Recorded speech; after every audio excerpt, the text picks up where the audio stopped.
ඉතාලිය කියන්නේ දෙවනි ලෝක යුද්ධයෙන් වැඩිපුරම අලාභානි ඒ වගේම ජීවිතහානි විනාශයකට ගොදුරු වුණු රටක් තමයි මේ ඉතාලිය. ඉතාලිය මේ දෙවනි ලෝක යුද්ධය ඉතාලියේ සොල්දාදුවන් විසින් තනියම මේ යුද්ධයට මුහුණ දෙන්න බැරි වුණා.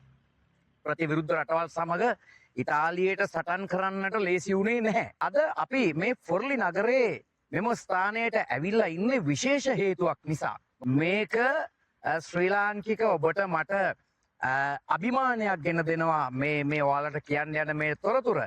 අද මේ බොලොඤ්ඤා නගරයට යාබදව මේ ෆොර්ලි නගරේ මේ ඉන්නේ ඉන්දියන් හමුදාව මිහිදන් කරපු සුසාන භූමිය ඉදිරිපිට තමයි මං අද මේ ඉන්නේ. මෙතන අපේ ශ්‍රී ලාංකික සොල්දාදුවෙක් මෙතන මිහිදන් කරලා තියෙනවා. ඔහුගේ සොහොන මෙතන තියෙනවා.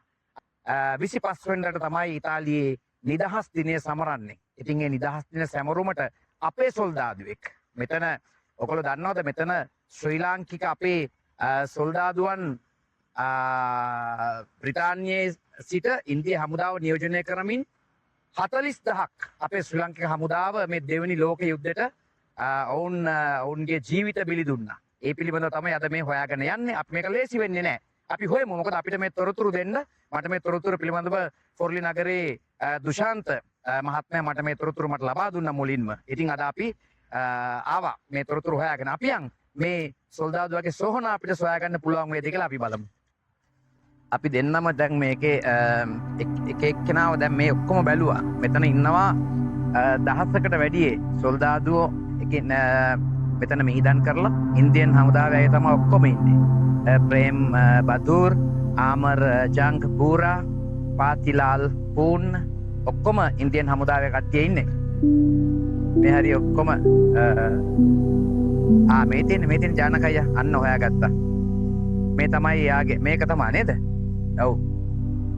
නම LKD Perera. Royal Army Service Corps. Royal Army Service 1945 මැයි 25 නේද? එකමාරක් දෙකකට වැඩි කාලයක් අපි එකින් එක චෙක් කරගෙන ඇවිල්ලා මොකද අර ලිස්ට් එකේ මෙයාගේ නම දාලා තිබුණේ නැහැ. ඉතින් ඇත්තටම දෙවෙනි ලෝක යුද සමයේ ඉතාලියේ නිදහස වෙනුවෙන් අපේ සටන් කර උදාර රණවිරුවගේ සොහොන තමයි මේ ඔයාලා දකින්නේ. හිතවතුනි මං හිතන්නේ මේක ප්‍රථම වතාවට තමයි අපි මෙලෙස ඔයාලට විකාශනය කරන්නේ.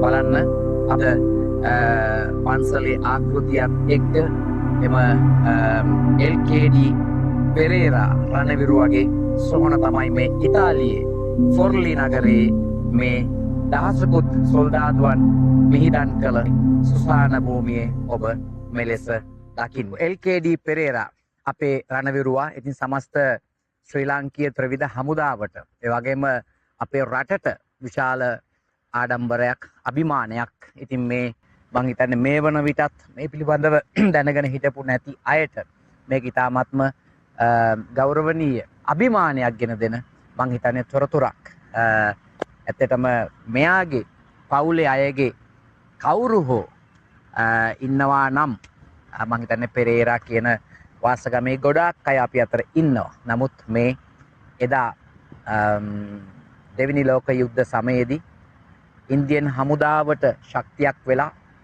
බ්‍රිතාන්‍ය හමුදාව සමග ඉතාලිය ශක්තිමත් කරන්න ආව අපේ මේ විරුවට අපගේ අවසන් ගෞරවය මෙලෙස අපි එක්කාසු කරනවා. ඉතින් අද ෆොර්ලි නගරයට එන යන කවුරු හරි ඉන්නවා නම් මෙම රණවිරුවන් වෙනුවෙන් මෙතනට ඇවිත් යන්න ඕනම කෙනෙකුට එන්න පුළුවන් ඕනම වෙලාවක ගේට්ටු දෙකම ඕපන් කරලා තියෙන්නේ. ඉතින් ඔහුට අපි නිවන් සුවය ප්‍රාර්ථනා කරනවා මේ නිදහස ලබන නිදහස සමරන ඉතාලියේ මේ අද දවසේ.